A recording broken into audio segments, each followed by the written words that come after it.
Okay, so I don't think anyone's done this yet, but stitch this and tell me the horror story of how you lost your virginity.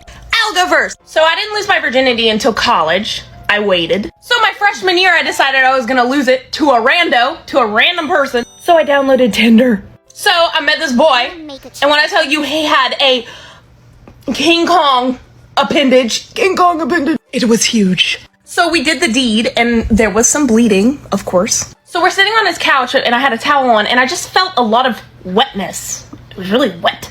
So I get up, and I had bled through the towel all on his couch. So much blood. So I'm freaking out. He's freaking out. I run to his bathroom and try to clean it up, and I overflow his toilet, and it just floods his entire bathroom. So I walk out, and I'm like, hey, I flooded your bathroom. I'm going to the hospital. So I get to the hospital, and I had to have stitches put in my vagina because he ripped me. Surprisingly, we are still friends to this day. At one time in my life, I think you could say I was a thrill seeker and in need of attention. My spouse was traveling a lot, and it left me home alone so much. I worked in a job that gave me the ability to seek my master's degree. This is where I met Brandon. Brandon was married. We had an instant connection and a mutual infatuation of each other, but we set boundaries that protected ourselves and our hearts. He made it very clear that we need to only seek each other for companionship and company. We were together for about 6 months until his wife found out about his past. Thankfully, she never knew about me. Even though we set boundaries, it was still really hard. Shortly after, there was Thomas. He was a guy I went to elementary school with. I lived about 6 hours away, so I didn't get to see him very often. It worked for a few months. I would make excuses to sneak down to see him. He lived back in my hometown. That didn't last long. I changed jobs and decided I need to find myself because I felt lost. I started dieting and lost 40 pounds. I had long hair and tan skin, a pretty face and a bright smile. And my spouse and I moved back to our home state of North Carolina, and I decided I was going to leave my past behind me. As soon as we crossed the state line, I felt I was born again, bound and determined to be a responsible, married woman. That is, until I hit a brick wall. My mother has a lifelong best friend who has stayed in touch over the last 40-plus years. The best friend's son has been someone I've known since I was a little girl and would dream about. I even told Carter's mother on the night of my rehearsal dinner that I was supposed to be marrying her son instead. She just smiled and told me that he wasn't ready yet. My mother would give me updates on how Carter was doing, and all along I knew in the back of my mind, if Carter was with me, I could make him happy. Carter had a live-in witch of a girlfriend, and they had a son together. She was hateful, and she used Carter for his income and good looks. He is definitely arm candy. On New Year's Eve, Carter had a tragic accident with cocaine and alcohol that put him into total organ failure. His mother was preparing his funeral arrangements. All the while, I was sitting by the phone waiting for the latest update. He was in a coma for over a month, and I prayed as hard as I possibly could for God to bring him back to me. God did bring him back. He has been sober for 7 years. Once Carter returned to work, I called him and said, "You may not remember me, but our mothers arranged our marriage when we were children."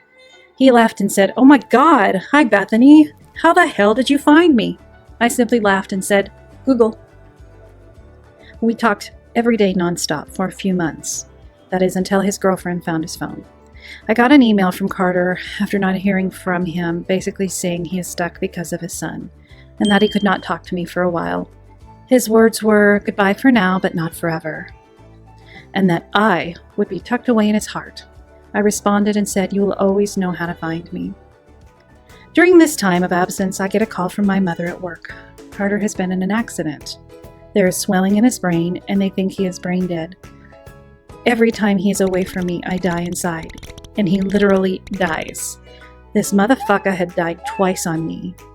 He's since recovered, but again, I waited by the phone, and this time I actually sent Carter an email on the day of his accident, and it said, "Dear God, have mercy over Carter, heal his brain, stop the bleeding, cleanse and heal his mind, body, and soul. I know you have a larger life plan for this man. Change his circumstances, turn his weaknesses into strength, his suffering into compassion, sorrow into joy, and pain into comfort. Fill Carter with patience during this time of healing. We ask you heal Carter. Bring him back to me. Thank you for our many blessings, and thank you for blessing my life with Carter Andrews. In Christ's name I pray. Amen. I continue to email him, letting him know that even though I may be the last person in his mind at that moment, he is constantly on mine. All I could do was let him know I am still right here. Fast forward 3 years. I'm still getting updates about Carter from my mother. I have a son of my own now, and still long for the love of my life, who I have not seen in person since I was a little girl. I updated my LinkedIn to reflect a promotion I got at work, and Carter sent me a message saying, "You said I would always be able to find you." He had since moved out of his home and back in with his mother, and is no longer with the witch girlfriend. His son is 18 and getting ready to graduate high school. We talk every day, all day. I wear an earbud and keep my mic muted just so I can hear him throughout the day. Yeah, it sounds kind of stalkerish and creepy, but he loves knowing that he is always in my ear. I listen to make sure that he is still breathing. God brought him back to me, and then some. He was madly fallen in love with me while I never stopped loving him. My love grows deeper every second, and it pains me to be away from him. The first time I saw him was exactly 1 year ago. When we kissed, the earth stopped spinning. It took my breath away. We lost track of time. We were underneath the stars, and everything was absolutely perfect, except I am married to someone else. When we are together, I have to hold him up for at least an hour because he cannot stop shaking. At least one of us can stay calm. My nerves always hit me when I'm in the car about to pull into the parking spot. As soon as I see him, everything calms down for me. He makes me feel wanted and desired. He craves me and honestly loves everything about me. Every flaw, everything I hate about myself, he loves. He is my biggest cheerleader, and he gives me the biggest amount of confidence just by the way he looks at me. His strengths are my weaknesses, and my strengths are his weaknesses. He is the only person I can get mad at, be in a fight with, have an intelligent conversation about the issue, come to an understanding, and we can move on. We both end up apologizing, which is something I have never done. I could go on, but it would feel like bragging. I guess I need to tell you about my spouse now. Raymond and I have been together since we were teenagers. I was 16 and he was 19. We dated through high school. He gave me a diamond my senior year of high school because I begged for one. But what did I know? I did 4 years of undergrad college in a different state, seeing Raymond occasionally on the weekends. We got married 3 months after I graduated college. I was 22.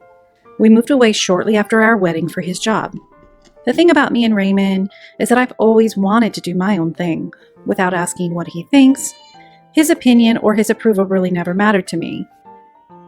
We used to be affectionate as teenager, but that has quickly stopped as soon as I went away to college. Every year that passes, it is a less and less affection. I hated the way it felt when he touched me. But what am I supposed to do? My parents are divorced, and I'm horrible at confrontation. He's not mean to me, he just doesn't fulfill my spirit. I try to occupy my time by singing in a praise band at church, playing tennis, basically doing activities that he could join me on. I have never had to break up with anyone I ever dated. They always broke up with me. So not only do I have to break up with Raymond, I have to divorce him, but I'm dying inside. I really did love him when we were teenagers, but I'm not the same person I was when I was 18. Unfortunately, we did not grow together. Beige and vanilla, hospital gray. I've had 4 miscarriages with this man, and not once did I get support or comfort from him. Instead, I got pressure from his mother, asking, well, what does the doctor think? And if I could be a surrogate for you, I would. I mean, really? When I found out I was pregnant with a boy, I did a ton of research on circumcision and was completely against it to the point of being hysterical. Raymond comes home to find me crying my eyes out on the couch. And I said in between my sobbing, "Don't make me do this to my son." His response was, "You don't have to. The doctor will." Not once did he comfort me or hold me or discuss anything about the decision with me. I went into labor naturally, and I labored at home all night. And it sounds exactly like whale sounds, echoing through the house. I went from my bed to the bathtub, back to the bed, arching my body, trying to get comfortable. Not once did he comfort me or help me out of the tub or come check on me or even offer to take me back to the hospital. I had to go wake him up and beg him to take me back to the hospital. I labored alone. I set up my son's room alone. I have done everything alone. If I want something done, I'm one of those who has to do it, because the world will end while I wait on Raymond to do anything for me. Orange juice. Now I have the responsibility of figuring out how to take care of my mother, who cannot afford to live on her own, my 3-year-old son, my daily life that I'm exhausted from. I hate going home every night because I'm not going home to Carter. It's not as easy as it sounds to just leave, because I have nowhere to go. How do you tell someone, I'm dying inside and I only feel alive when I'm in the presence of someone else? Rebecca, this is my story up to this point. The next page is unwritten, but in my heart and in my mind, I already belong to Carter. I have to make my reality match. Excellent. My question is, how do I get over the fear? How do I prepare for a divorce? How do I stop dragging my feet?